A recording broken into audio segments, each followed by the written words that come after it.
All right, the Toronto artist who is best known for his Lovebot movement and turning his mental health struggles into triumph, displaying a new project at the city's Worth Gallery. Matthew Deldegan is with us this morning to talk about his latest exhibit called Burrow of Ghosts. Good morning, Matthew. It's a pleasure to have you on our show this morning. Thanks for coming in. Thank you. Tell us about the inspiration behind this new exhibit, Burrow of Ghosts. What's the idea behind it?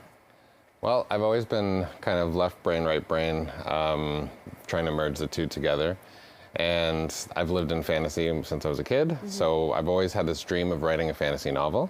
So that's what I've been working on. And this exhibit is the first foray into showing the Burrow of Ghosts section of my fantasy novel. And there's also a ton of Lovebots in the exhibit. Oh, and that's great because I think a lot of our viewers will recognize the Lovebots. I mean, it's on your sweater and we see them all over the city. When you look at, how that seemed to be some of your pieces that people could really resonate with to where you are today, how would you describe that growth as an artist?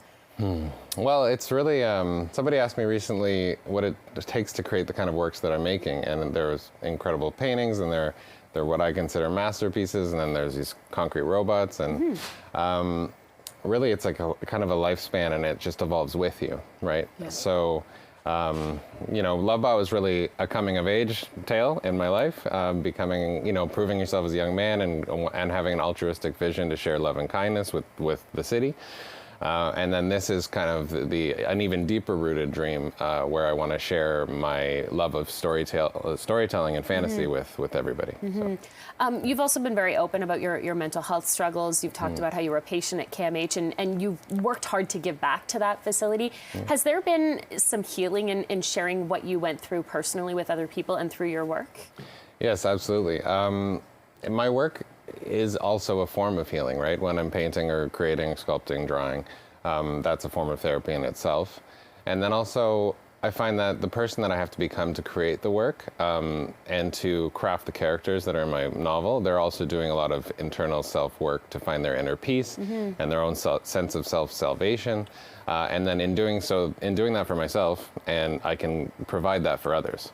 So it's really a lifelong journey of finding inner peace and managing mental health.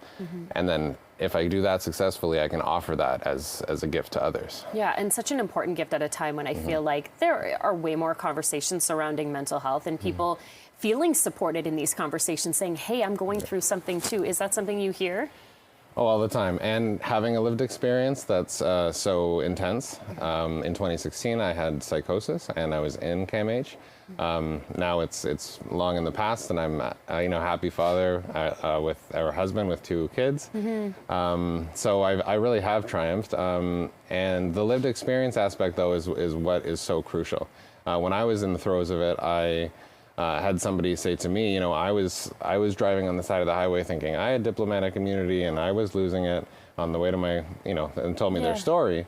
And because I could identify with their lived experience, I knew that I would be okay. But until that moment, and this is months into recovery, you don't know if you'll ever be yourself again. Yeah. So to give that little bit of hope, to tell people you can be okay and that you can overcome your mental illness in many cases, and that you're not stuck like this, that things can get better and they will, and keep fighting. Yeah. To have that as a life story is something that I can inject into my work and continue to inspire others with. Yeah, I think your words, your story is so inspiring, and your work, and we wish you all the best, and it's wonderful to see you thriving in this way, and your gallery open to the public, so anyone can take advantage, right? Yeah, it's exciting. Wonderful. Thank you so much for coming in. We certainly appreciate it. We wish you all the best. Thanks, Matthew.